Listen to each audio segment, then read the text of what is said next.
Okay, there we go. 8 o'clock on the dot. I'm getting ready for my New Year's resolution, which is to be on time. Okay, I've got to do something about this slackness which has taken over my life for the last 10 years.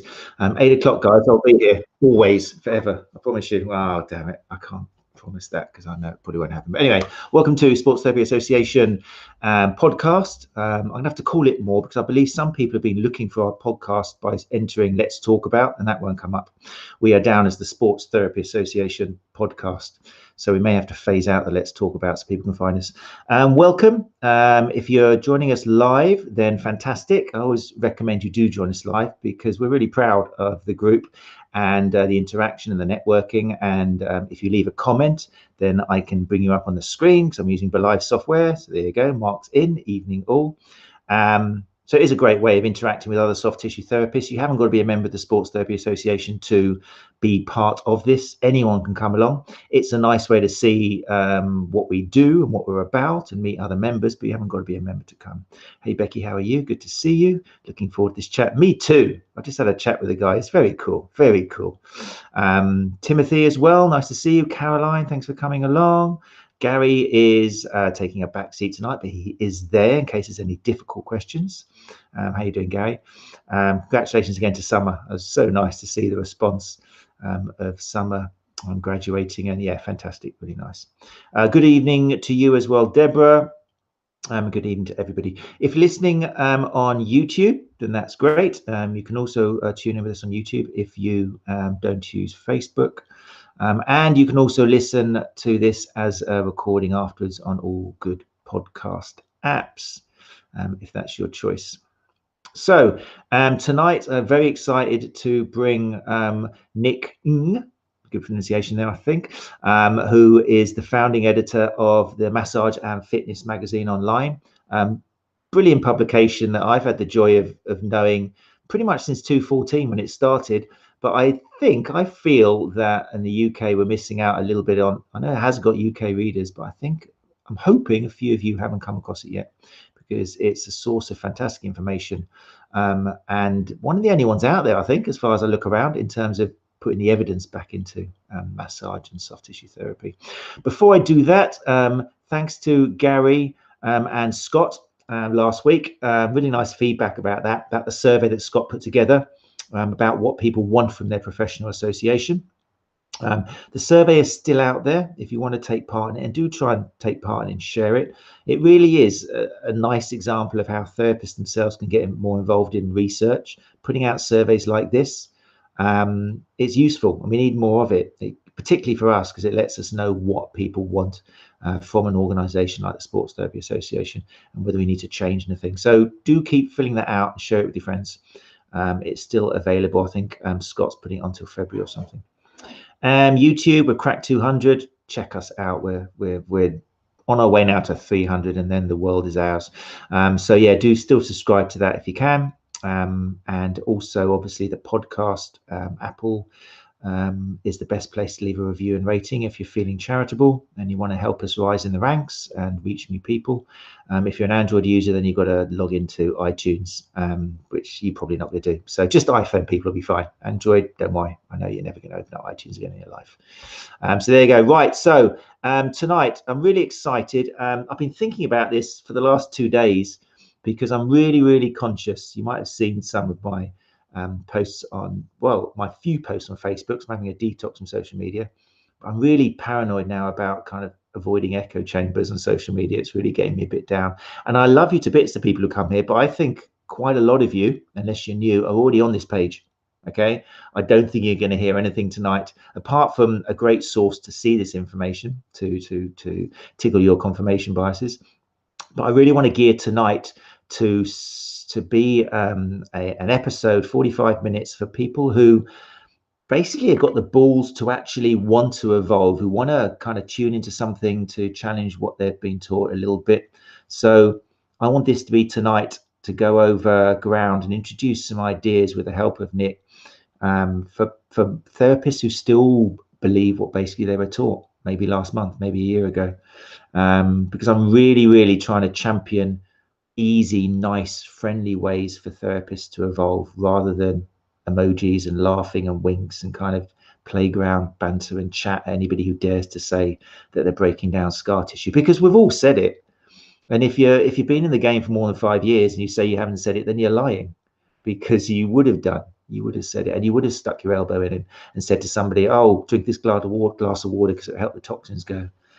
Or your legs are hurting because of lactic acid. We all did it. If you've been in the game for longer than 5 years, we all did it. So it's really important we don't laugh at people who still believe it. Okay. And I'm talking to myself because I know you guys wouldn't do that. Right. So to help us do all of that, I believe I've got the editor of one of the best publications out there at the moment for massage therapists online. And it is Nick Ng. I'm going to bring him up now.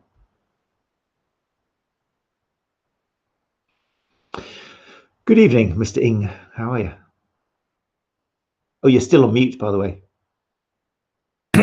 I'm doing good, yeah. Thanks for joining us, dude. Really kind of you.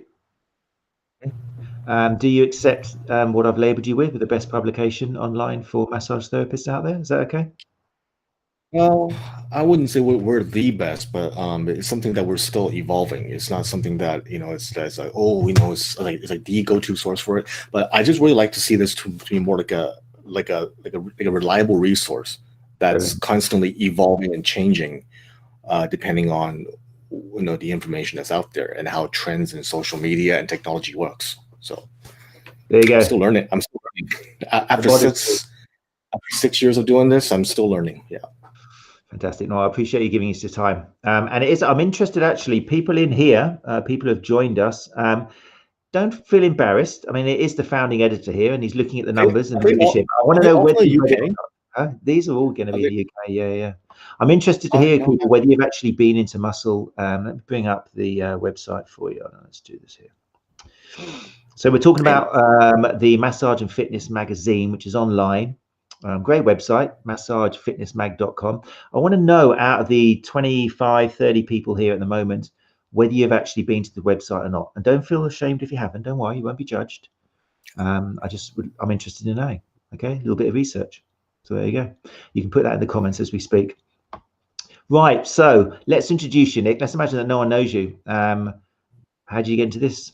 What's your history? Well, I started doing massage therapy after having been in a personal training business for about, 14 years, and then I was really interested in how exercise, modulates pain. Like personally, I had low back pain for many, many years, and I found that exercise is just one of many interventions to help manage the pain and be able to function better without crack your back or something like that. But anyway, I got into massage therapy around early 2013.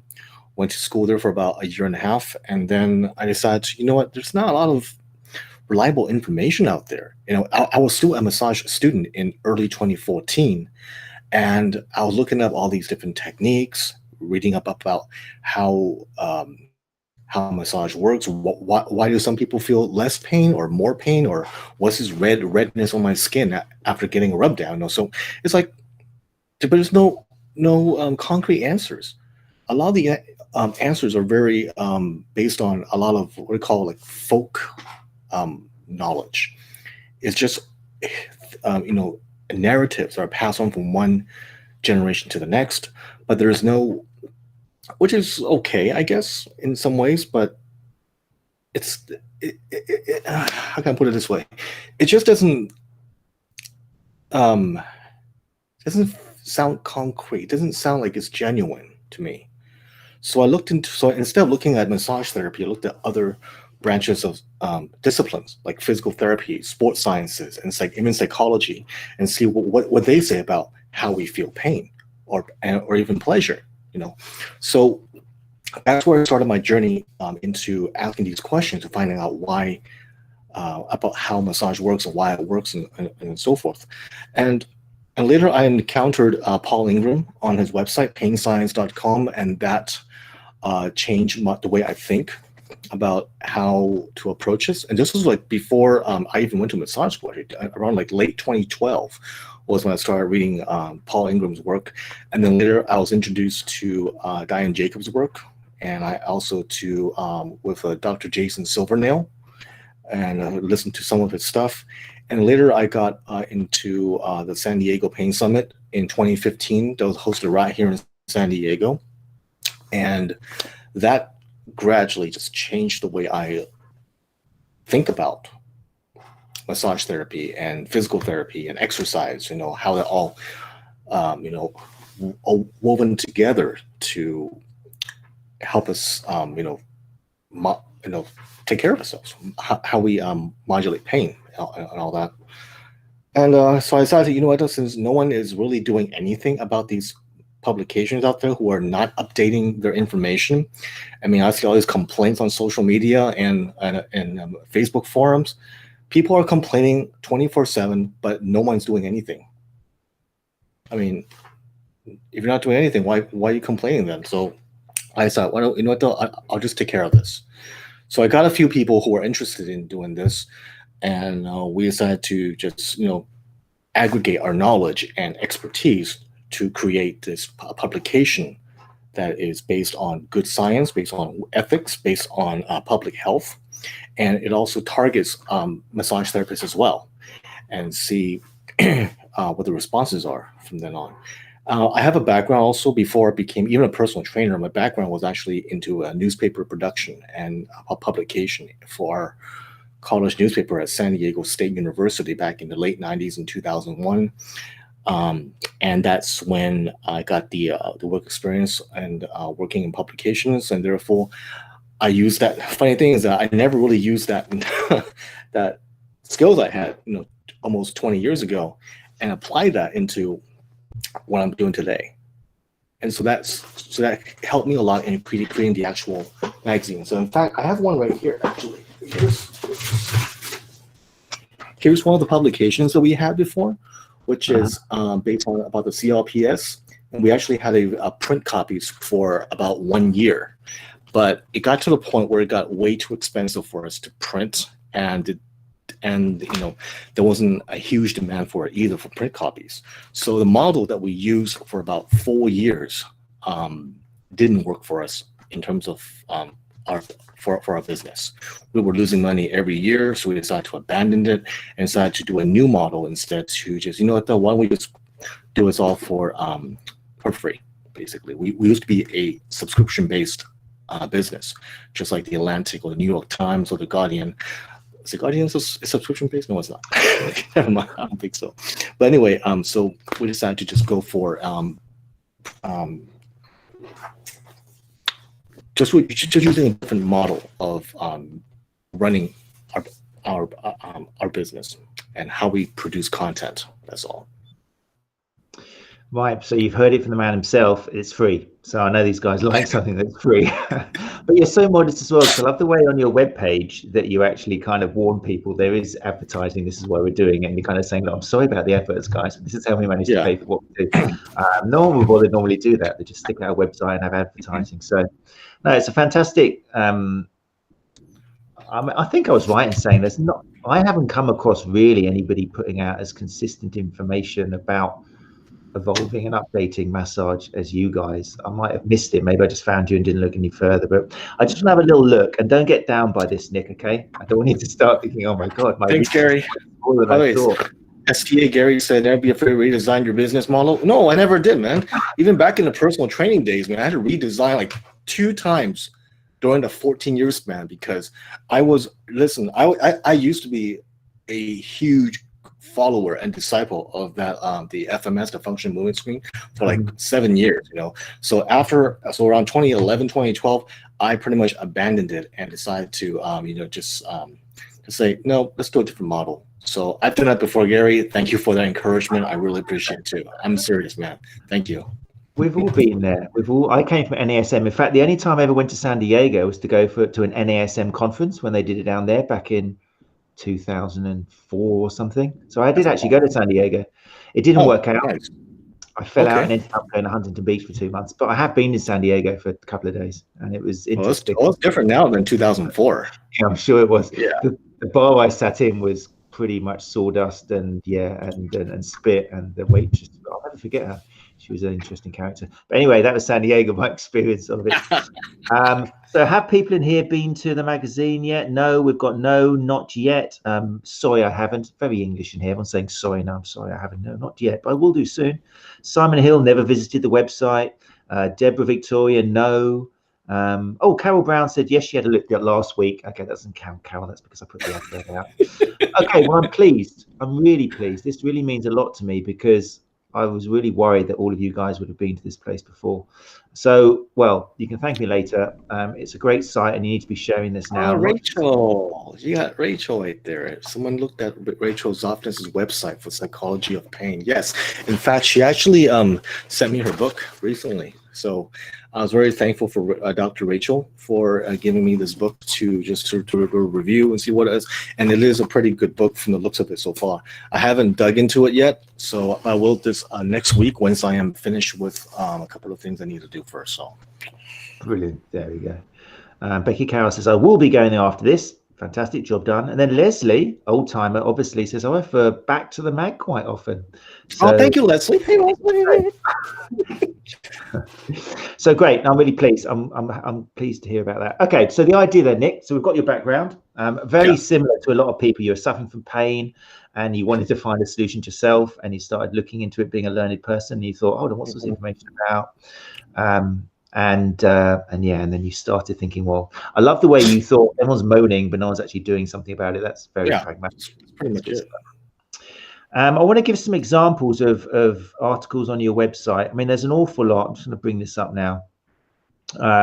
You've kind of touched on what you said already about this article, which I recommend people go and look at all of them. But I like this one as an entry. Let's just put it up so everyone can see it on the screen. This was by Tanya, is it? Oh, I've got it here. Tanya Velasquez, yeah. I thought it was a really nice piece for people because it shows, as with so many therapists who have been going for a long time, since 1994, Tanya was, how the kind of internet was both her blessing in terms of updating her knowledge and also a curse in perpetuating the myths. What's your experience with the internet? What is it like, Nick? Do you find that it's pros or cons, or does it meet somewhere in the middle? Oh, definitely, it's both. It's both pros and cons. We all know that there is that we humans like echo chambers. We like to belong to people who have very same or similar views as us, and we don't really like the information that contradicts what we believe. And so the internet, from what I've read so far, has become like a place where to reinforce that confirmation bias, and so that's that's not a very good thing, actually, because those I forgot who said this a long time ago, before the internet was even invented. Somebody envisioned that we're going to have some kind of system that allows us to share knowledge on a TV screen, so that all knowledge will be like shared to the common people. So that people can have the accurate information and knowledge, instead of going to the libraries that were locked inside these tombs, somewhere.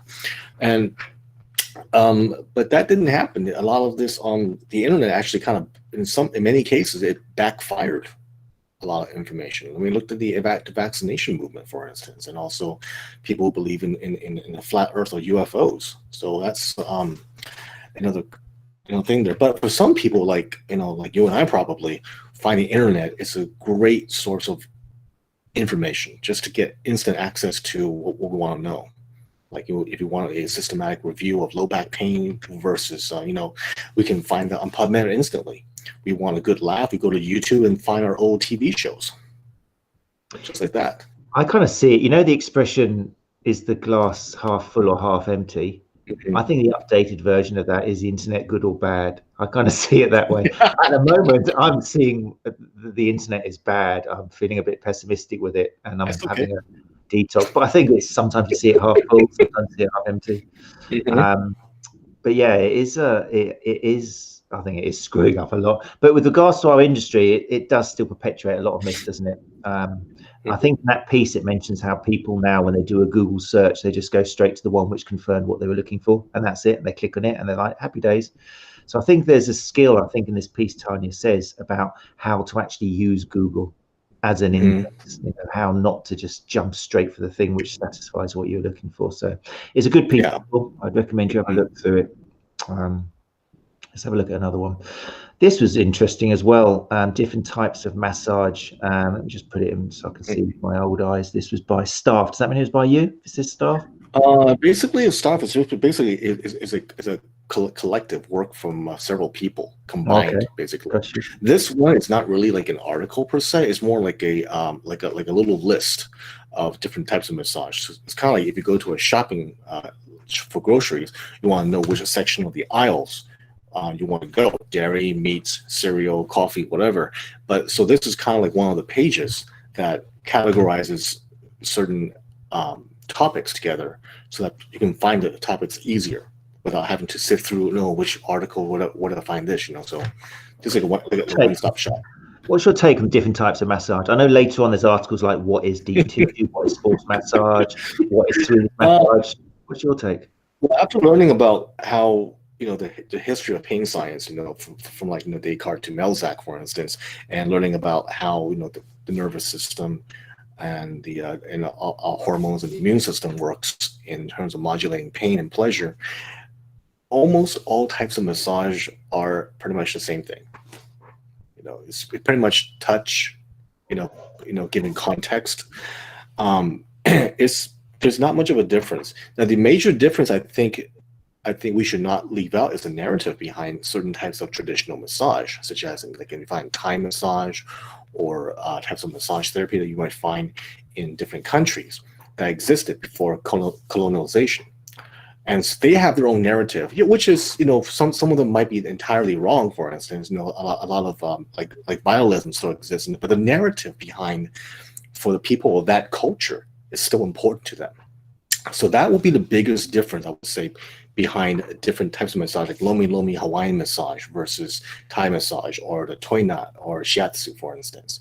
But regardless of what kind of name or narrative it is, it's just touch that helps to, that's about it. So, I mean, that's an interesting point for, I think, again, to remind myself what I said, new therapists coming on board, because a lot of CPD, guys don't call it CPD. What do you call kind of continued professional? We just call it CEUs, continuing education.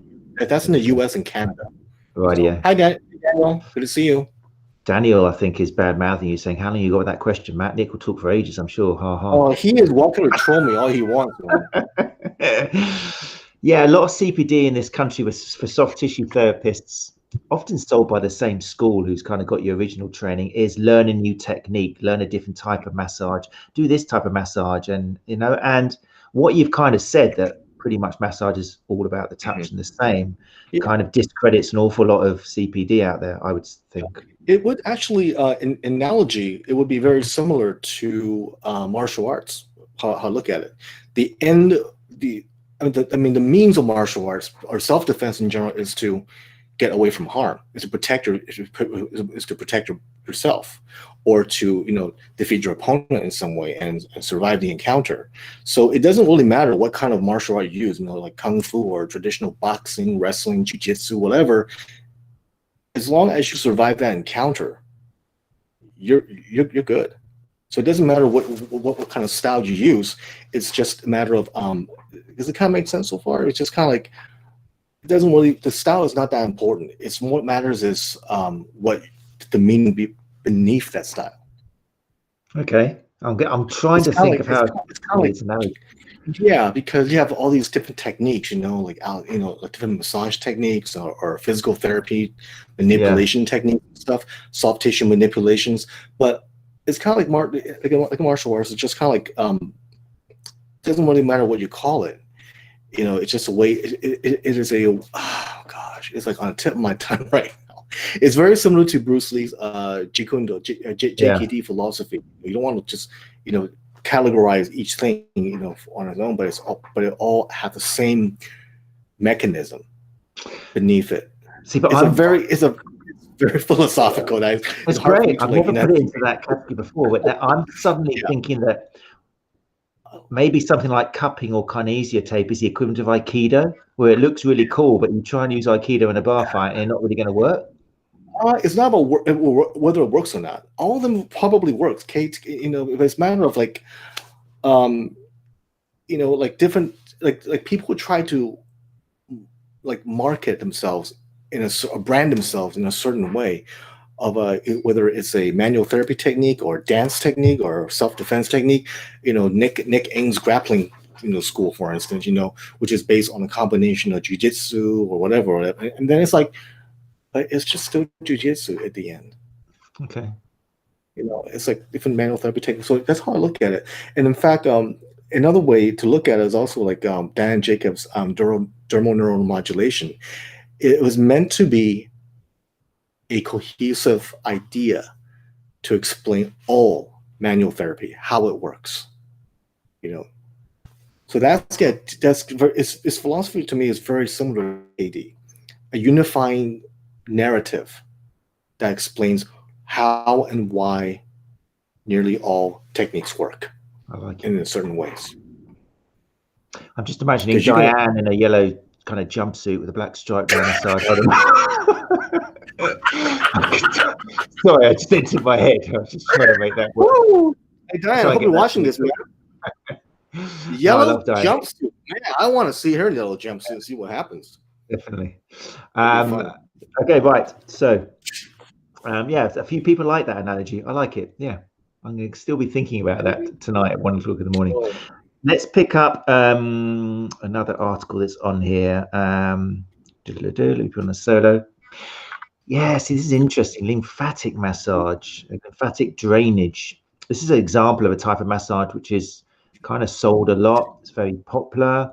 It's kind of believed in a lot because it, in theory, helps an awful lot of people who are vulnerable, people who need that soft, gentle touch. But when you look at the evidence for it, what do you see, Nick? I'm not going to say it.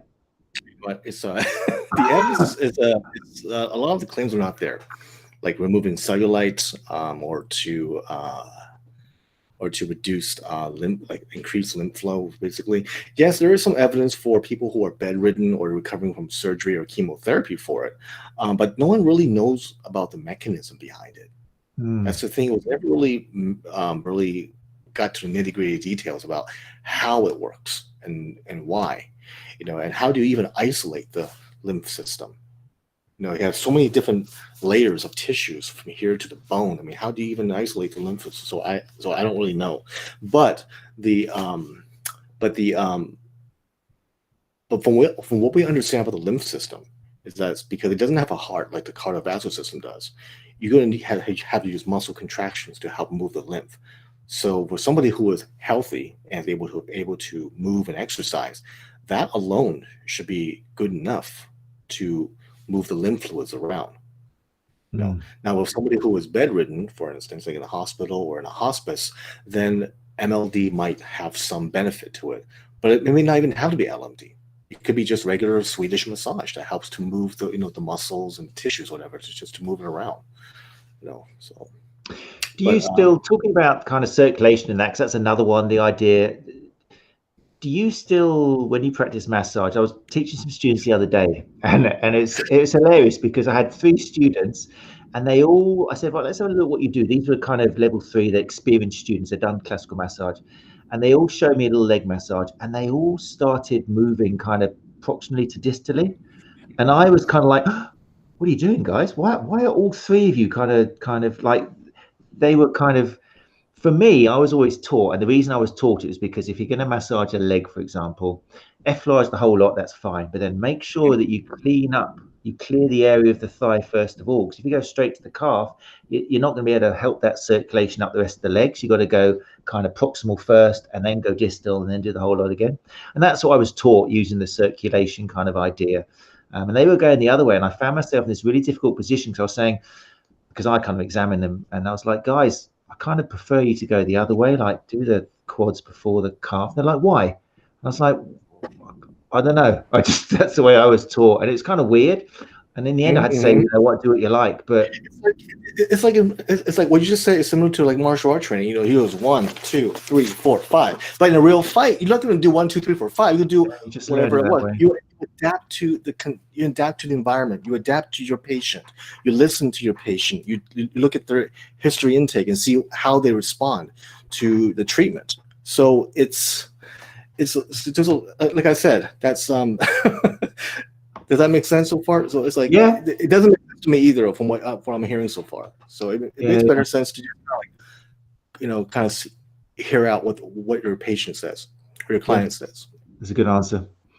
I think you've just demonstrated, Ryan. I think you've just had a demonstration there from Nick of the 5-point spreading hard technique.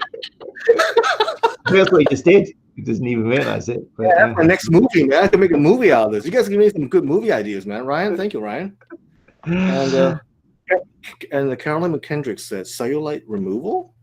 Every woman's dream to find a massage that does that. Yeah, we'd be rich already, man. How rich we would be. Yeah. Exactly. Yeah. That's interesting claims out there. But again, we're not poo-pooing the fact if you believe that your lymphatic drainage is actually helping somebody with cellulite. Yes. What about Nick? Go on. No, nothing. Go ahead. We're going to say there is a what? Oh no. We're not saying that lymphatic massage, MLD doesn't work in terms of improving, how people feel, how it's just a matter of not so much about the claims I have, like especially like in cellulite removal, so I'm like, oh boy, millions. I might even visit you in London. So yeah, I want to again, if I'm imagining people coming here who are going, one of the biggest things people are going to say when we hear things like that is, well, it works for all my clients. What do you say to that when people go, well, it works for my clients? That's great. That's all I can say. That's great. Just smile and move on. I can't really argue with people who rely on their own personal experience, because we tend to have these cognitive biases that kind of blinds us to certain things. We would focus on the success stories, but we tend to misremember or ignore the ones that didn't help. You got 5 clients that work, but you have 50 who probably didn't work. So you forgot about that. So, well, like I said, I just smile. I just nod my head and smile. That's it. That's fine. That's what I was going to try and elicit from you. You just said it. I think we're all guilty of that. I think everybody in the room, we should really write down the times we do something that didn't work, or the clients that don't come back. I think the whole of our industry would be very different if we started recording the times where it didn't work, because we're all guilty of that. Let's have another look. Where are we? 2033. This is fine. Lactic acid. Now, this is an interesting entry point, I think, for a lot of sports massage therapists. I think unless they've kept in kind of with the eye on a reputable source, then they still probably think that their massage is flushing lactic acid out the system. And I like this one because it shows something which you're taught and you believe and you still read is basically wrong. And it is wrong, isn't it? I mean, it's not a case of how you interpret it. It's just scientifically not correct. It's not possible either. It's basically not even possible. How do you even do that? In fact, when your patients walk into the clinic, they're flushing out more lactic acid per se than doing any massage just by walking itself. But seriously though, I have no idea where it came from, but until Dr. Raven Sarah Trevelyan wrote that article, and she described about a little history about how it all started. And massage doesn't really do much for lactic acid removal, but in fact, it may even impede it, because when you're relaxed on the table and you're falling asleep, your heart rate, everything kind of goes down. So blood flow's going to, the whole process is going to slow down. A better way to do it would be just to exercise. Take a bike ride, do a little walk, do a little dance in the living room. Dance to Michael Jackson or something. I don't know, anything. Anything, or any other musician. We don't have to just focus on Michael. No, it's true. No. But I think it's a good entry point for some people, because once people realize that something you're taught and something you read, it doesn't necessarily have to be true, and there's nothing wrong with realizing that. But yeah, I think it's a good entry point for sports therapists to realize that they're not actually flushing lactic acid out. There's probably actually no lactic acid there. It's body's already used it. It's not the reason. So yeah, I think that's a really useful article for people to direct therapists towards, and even patients as well. Because sometimes patients don't like a know-it-all therapist, do they? Where it kind of says, I mean, it's dangerous. You never want to laugh at what a patient tells you. Like their last therapist said to them, "Oh, they told me they were helping with my lactic acid," because I think patients don't like to hear that. Patients don't like to hear therapists kind of cursing or discrediting former therapists, do they? It's not even professionally, even though somebody might do that, because I've never heard of a client who ever told me that, oh, my previous therapist said this to me, about lactic acid or whatever. But there are a few times that they did. I just kind of like nod my head and just ask questions, let them respond. All I did was just talk and do my work, and that's it. I didn't discredit their previous therapist, even though I know that they're not as correct. But I just let my clients kind of like formulate their own opinions themselves by asking questions and let them answer for themselves. I think you are a particularly balanced person, and you treat it as if it's logical. I ain't no balance. I'm still working on it. No. But I think that some therapists do. I think the danger of social media and people shouting at each other and capitalizing and laughing, I worry that this translates into real life. And patients do say, oh, my last therapist said I needed to stretch my hamstrings. And I imagine a therapist acting like they would on social media, just bursting out into some funny, winking, happy emoji face. Yeah, they told you what? How ridiculous. And I stopped doing that a few years ago. I just don't find it productive anymore. I used to do that for a while, but I was like, you know what, this is getting boring. It's not helping me pay my bills or invest, in my knowledge, whatever. So I was like, yeah, let's move on. Let's work on the publication and get the correct information out.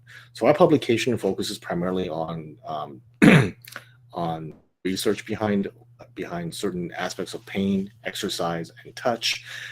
We don't talk about pseudoscience. We don't talk about anything that is, in a category of woo, but we do talk about some of these topics as a part of history, like what these people believe back, let's say, in the 18th or 19th century.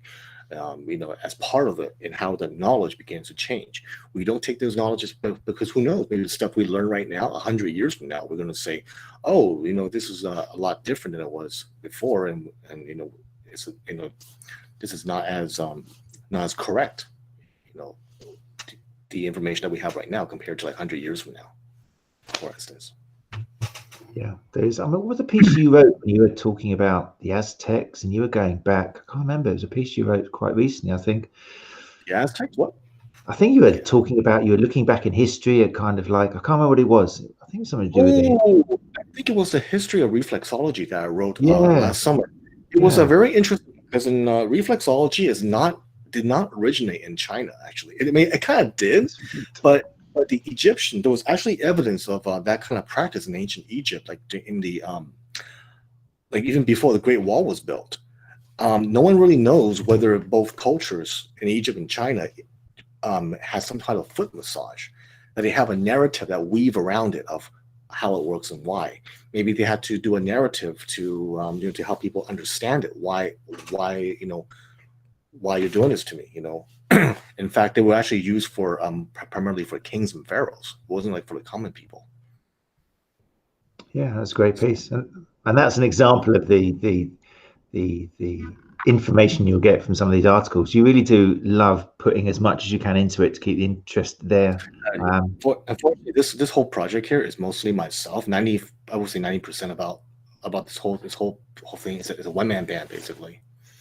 I'm really thankful for everyone who has contributed since 2015 when it first published, and especially with Dr. Raven Sarah Trevelyan, who's been there since the beginning, and also a few people who else was there. Walt Fritz also had contributed a lot. More recently, Heather Thusen, who came out with that deep tissue article, and who else was there too? There was also another good one coming up there, and also a few others too. Yeah, there's a lot to name. My brain just kind of like freezes up.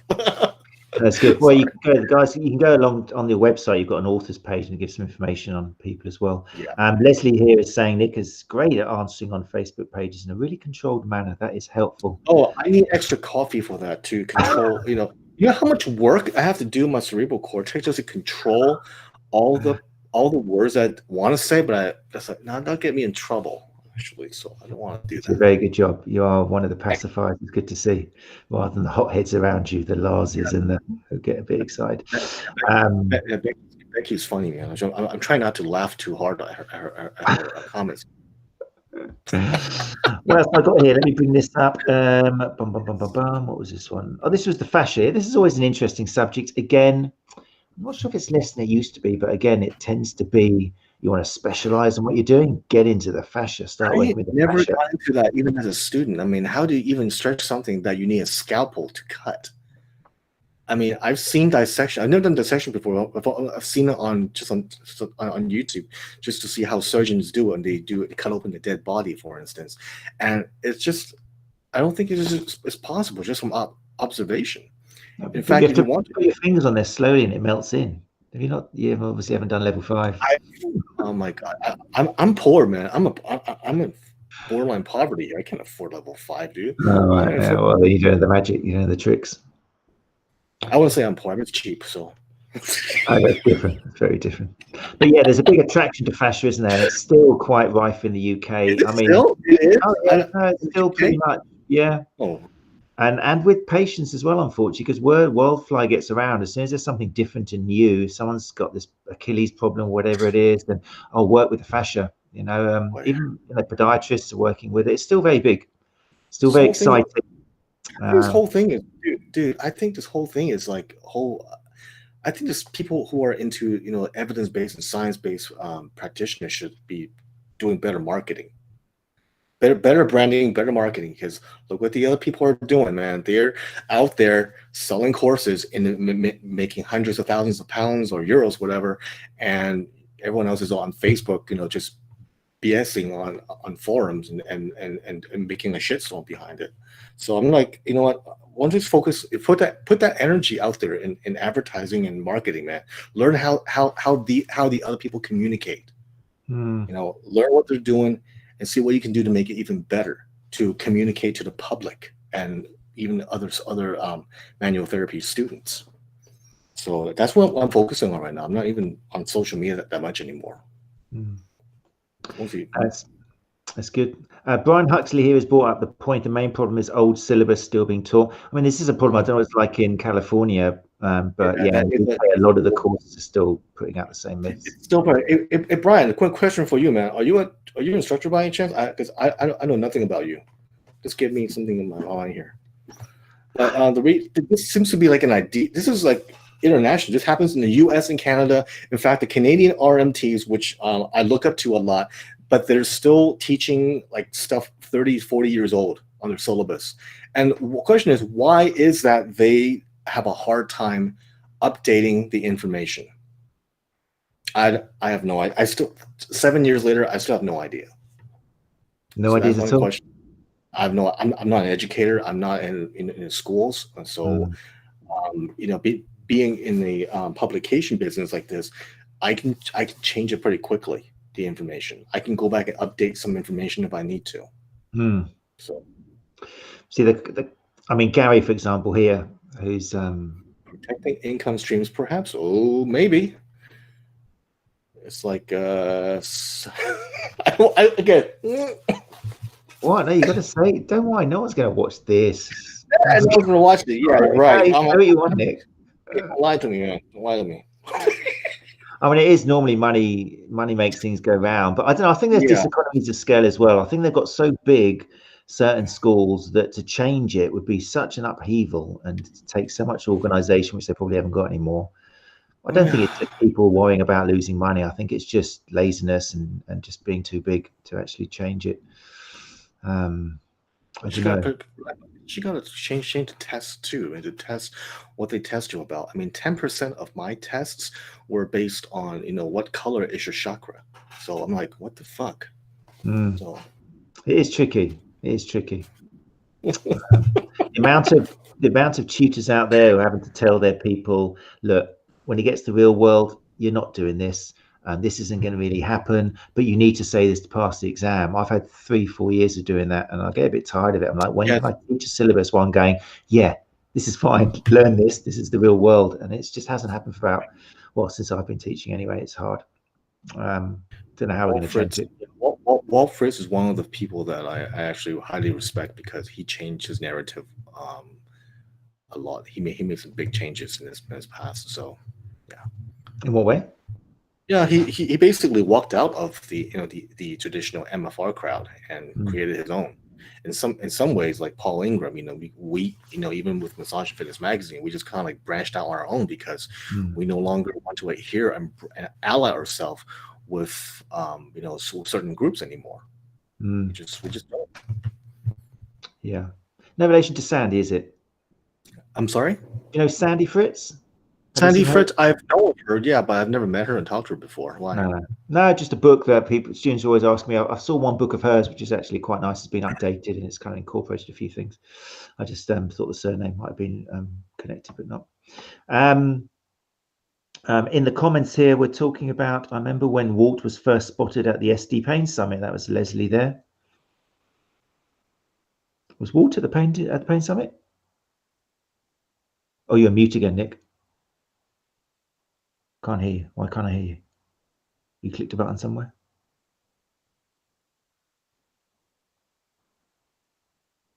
Let me mute you and unmute you. Say something again. Can anyone else hear Nick? Is it just me? Can you not hear Nick? I can't hear him. Someone tell me whether it's me or Nick. Can anybody hear what he's saying? I'll edit this out of the podcast version, don't worry. But can anybody hear what Nick is saying? Leslie, can you stop talking and just tell me if you can hear what Nick is saying? All right, thank you, Gary. No sound from Nick. Okay, Nick, I would go out and come back again. Leave Nick and then click on that link again. Something's happened to stop you from talking for some reason. Okay, do you want me to kick you out and then you can come back in again? Okay, all right, I'll do that. Remove. Right, sorry, we lost the sound with Nick for a sec. He will be back there.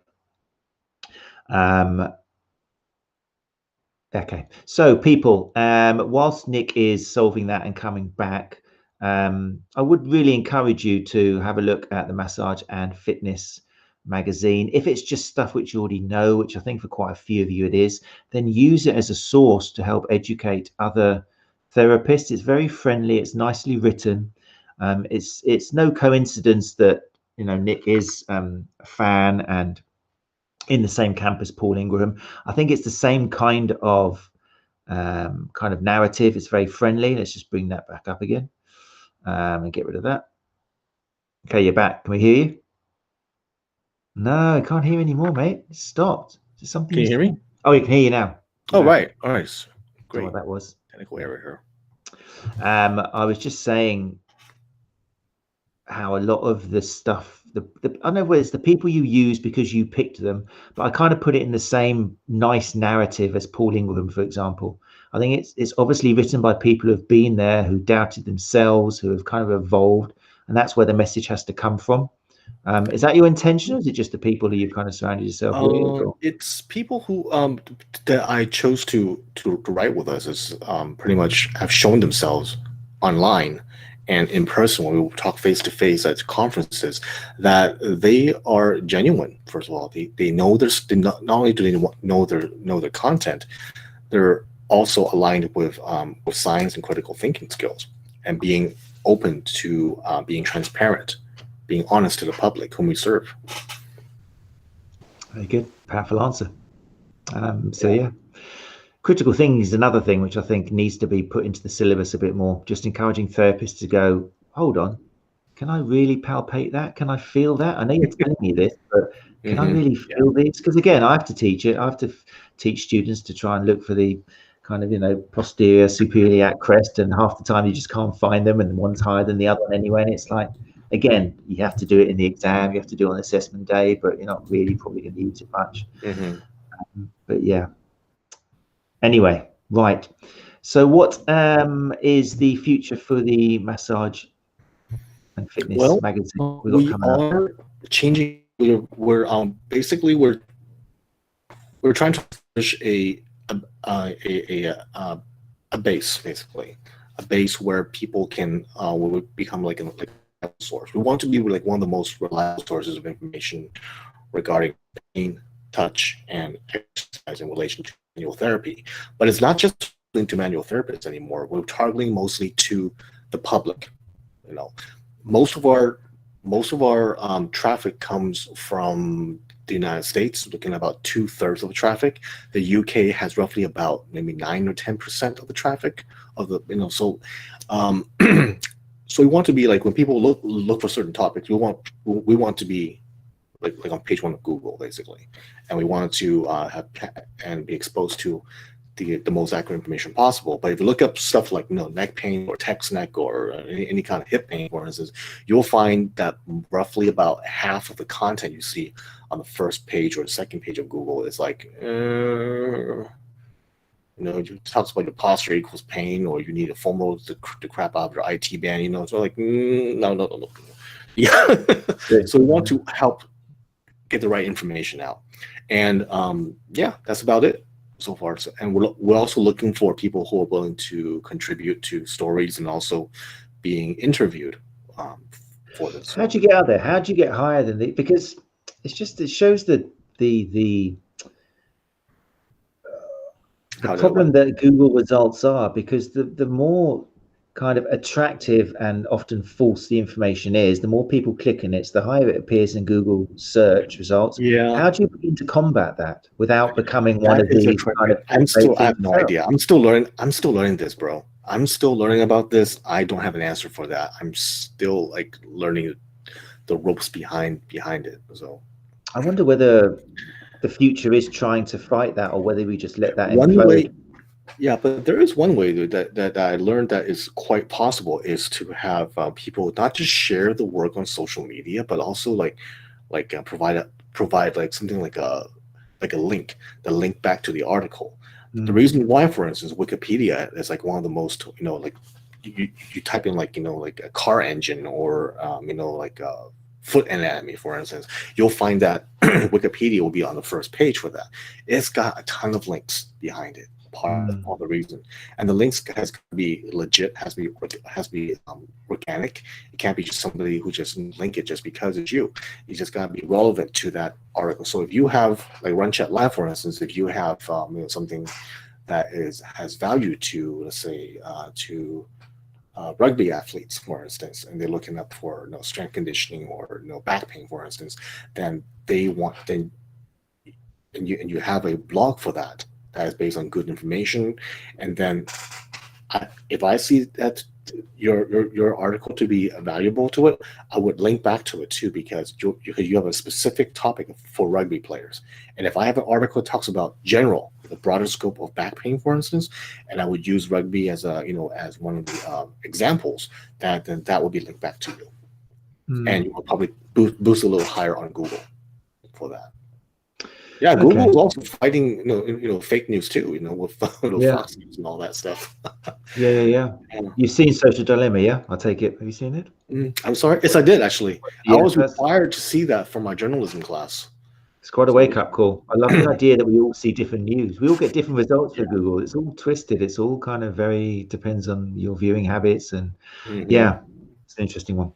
What do we got here? Right, Gary. Gary's got. I'm going to read it out. I'll put it on the screen, but also read it from here. Here we go. Unfortunately, it takes several years for current thinking to filter through the accreditation and curriculum design in certain circumstances. Gary's the founder of the STA, by the way. That's why. Oh, he is. Hi, Gary. Hey, nice to meet you. He's the man behind all this. Private schools can be more efficient at changing things, but again, some drag their heels as their teaching simply represents their biases, or being devil's advocate is beyond their comprehension. I always advocate that anyone interested in progression training should speak at length to the prospective trainer and carry out due diligence by checking the company's information and teachers' qualifications, occupational competency, and the whole raft of policies and procedures regarding teaching, syllabus assessment, appeals, external validation, etc., etc. Oh my God, that is beautiful. Well, he's a beautiful man. It is, yeah. It does seem often the onus is on us to kind of check the sources we're looking at. It's up to the public again, just to have the critical thinking themselves, to actually look at what where the information they're reading is from. It is up to us. Well, we can't force people to critically think. You have to develop by themselves. Yeah, but you can sow the seeds a little bit. I don't know. We've definitely lost a lot of it. This is why it's also polarized and kind of, it's just terrible out there. No one's thinking of themselves. I don't know. Maybe it's the end of the world. Anyway, who knows? Maybe it is. But I hope people go out reading Massage and Fitness magazine. That's fine. That's all I'm going to say. Right, dude, thank you so much for joining us. It's Thank you. 5 to 9. I'm hoping that people listening to this do check out the site. Let me just put it out once more for people who are watching this on YouTube. Did you say the website's changing soon? You're having a little bit of an uphaul, did you say? Just the layout and design overall. I mean, I'm not sure yet when I'm going to change it. Depends on, again, we have some issues behind the scenes with the coding and all that, so we have to like change that first, take care of that first before we can get to the icing on the cake, which is the design element. Well, to the layman, you wouldn't really notice. I think it's beautifully laid out. It's divided up into massage and fitness. It's article after article of great information. So I do encourage people to share that. 10% in the UK. The UK is a very exciting place at the moment for massage. Really? Why? Yeah. One of the things we've seen out of COVID-19 for us is that different organizations, because there's no regulation for massage, so you've got all these different big organizations battling to be at the top. One of the things that happened is therapists have actually started talking to each other a bit more. Even organizations to a certain extent have started asking each other, some of them, not all of them, but for help, for guidance, to try and help their members and what to do in these tricky times for the industry. So there's a lot more cooperation, and with cooperation often comes better kind of communication and information coming out of it. So massage is actually in quite a good place at the moment. It's evolving thanks to this communication. Physios and other health professionals are being able to have a dialogue with massage therapists now that we're talking more about pain and the nervous system rather than breaking down knots and stuff. So, and also the actual research itself on massage with the clear benefits for anxiety and depression is kind of being taken seriously now. It shows that touch can help human beings, and that's where all the future research should be guided. So there is quite a few people now, massage therapists, who are on the right page. So I'm hoping that your 10% of UK listeners goes up to about 40 or 50, because the people are out there now. It's quite exciting. I'm quite proud to be part of an organization which is kind of helping that. So I'll be interested to hear, Nick, if thanks to this little conversation, Well, thank you, man. your views do go up. If people want to chat to you, where do you hang out mostly? You're not on social media, so is it better if they contact you via the website? I mean, when I say I'm not on social media, what I mean that I'm not as engaged in social media forums. Okay. Like, I don't go in there to debate or show somebody is wrong, that kind of stuff. I just kind of like go in there, just kind of look, okay, that's fine, and just move on, Right now, my social media is mostly just shits and giggles.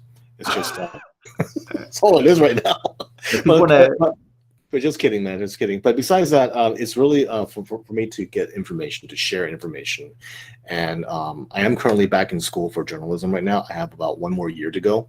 And that is a very, oh my gosh, it's the behind the scenes stuff in the journalism business and the nature of it. It just changed the way I look at my business model in Massage and Fitness magazine. What it was considered like ethical journalism, ethical publications, media law, how to protect yourself from getting sued. If you write something like recently with that piece by Wall Street Journal, for instance, with the guy Epstein, who talked about Dr. Jill Biden, something like that, and it was like, wow, why did Wall Street Journal wrote that, and could they have some legal ramifications because of that publication? So who knows? So that's what I'm studying. This is what I'm studying currently. So same thing with massage in this field here. Yeah. And if people want to reach out to you and just ask you a question or something, what's the best way for them to contact you? Best way to contact me is just on Facebook right now. It's just send me a message, because I see some names on here that I kind of recognize, like Carolyn, Stag Gary, and who else was there? Mr. Brian Huxley there. Yeah. Okay, great. So if you're happy, people private message you on Facebook if they've got a question or something about. That's fine. Fantastic. Right, mate. Okay, so what we're going to do is I'm going to put you back down to the lobby. I'll say goodbye to this lot in here, and then I'll come down and say thanks to you officially in a couple of minutes. Okay. And thank you for everyone attending you tonight. Thank you. Appreciate it. Thanks for having you on. Thank you again for your time. That's Nick, everybody. We'll say goodbye. Right, there you go. Well, I'm hoping. At the beginning, I asked how many of you have actually been to the website, and it was a whole bunch of no's. So I'm hoping you can actually go there and share some stuff. Okay. I'll be looking out. I'm watching you all. See what you put on that social media. So I'll be looking for you sharing, wow, check out this article from Massage Fitness Magazine. Do share it, because it's very much on the same page as what we're trying to put out there. It's very much going to be, and already is and has been, a way for our industry to improve. And also, even with your patients, it's very friendly the way things are written in there. It's not poo-pooing or laughing or taking the mick out of people. It's giving information. It's written by people, like Nick said, who have been there, who have evolved, who are modest, who like educating and communicating with their words. So it's, even now and again, you might find an article there which would be useful for one of your patients to go and have a look at, so they understand where you're coming from. I'm not sure who is on next week. We have got somebody next week, haven't we, Gary? But the week after is going to be a break for Christmas, and then we'll be back the week after that. So next week, I'm not sure, but there will be something here for you at 8 o'clock on Tuesday. And I can guarantee it'll be amazing. I'm not sure who it is, but it will be great. So do join us there. I hope that everybody is well and getting prepared for what will be a relaxing Christmas, hopefully. Doesn't matter what's going to come after that. We'll deal with that when it happens. But thank you very much for joining us as always. Do share and like us on YouTube, and leave us a rating on Apple Podcasts if you've enjoyed the 30 episodes we've now done. So thanks again to Nick, and yeah, we'll see you all next Tuesday at 8 o'clock on the Sports Therapy Association podcast.